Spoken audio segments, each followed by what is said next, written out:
اس سے اندازہ ہوا کہ اختلاف رائے اگر اہل اللہ یا علماء سے ہو جائے اور ہو دیانت یعنی حجت بھی ہو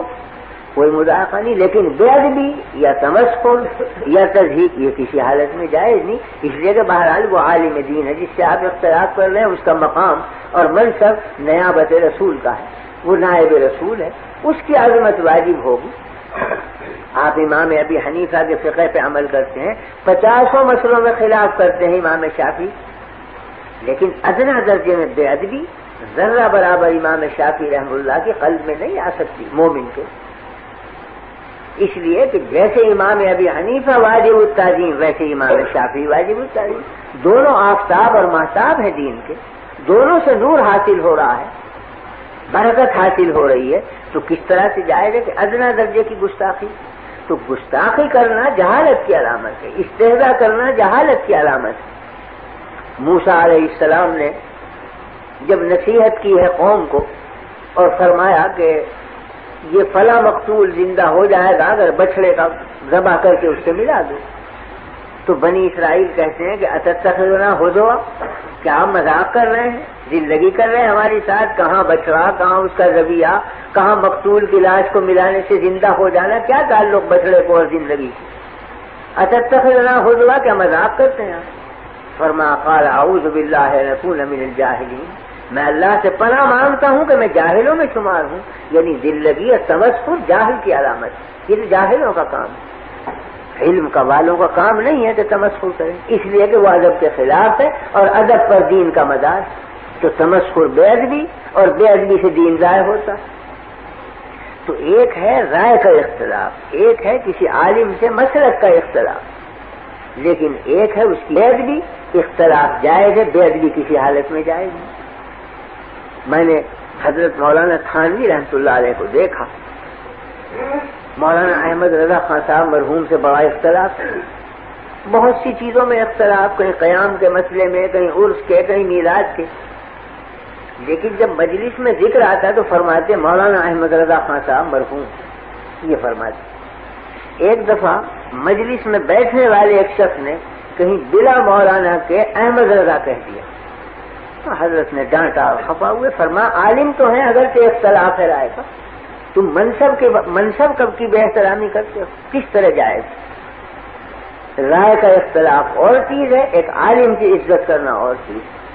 تو بہرحال وہ حجت سے اختلاف کر رہے ہیں، یہ الگ چیز ہے کہ ہم اس کو خطا سمجھتے ہیں، ہم اس کو صحیح نہیں سمجھتے، لیکن جب وہ ایک حجت رکھتے ہیں غلط یا صحیح، تو حجت سے اختلاف کرنے کا حق حاصل ہے اہل علم کو، اس پہ توہین کا کیا مطلب، بے ادبی کا کیا مطلب؟ یہ برا سمجھا کہ لفظ مولانا نہ لگایا اس نے، حالانکہ مولانا تھانوی رحمۃ اللہ علیہ کے مد مقابل تو مولانا چھوڑ گئے، انتہائی گستاخی سے یاد کرتے ہیں،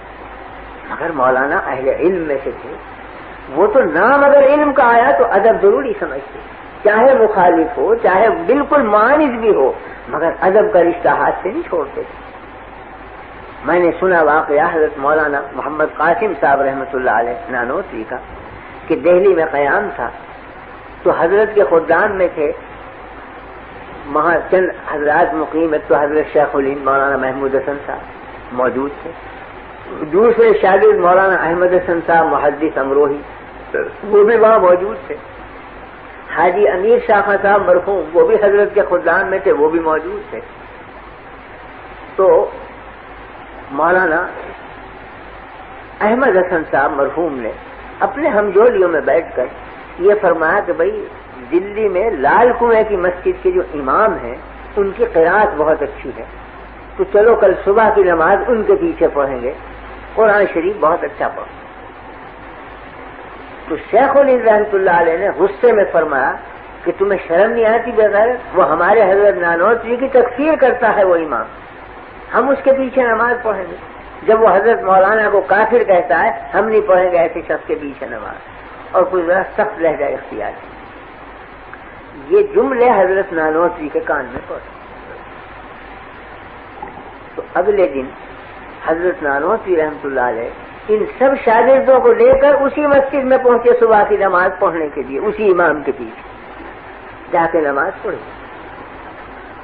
نماز کا جب سلام پھیرا تو چونکہ لوگ اجنبی تھے یہ، تو نمازیوں نے دیکھا کہ بھئی یہ ہیں تو کچھ علماء صورت مگر ہیں اجنبی، تو کچھ چویں گوئیاں ہوئی کون ہے معلوم ہوا کہ تو حضرت مولانا محمد قاسم صاحب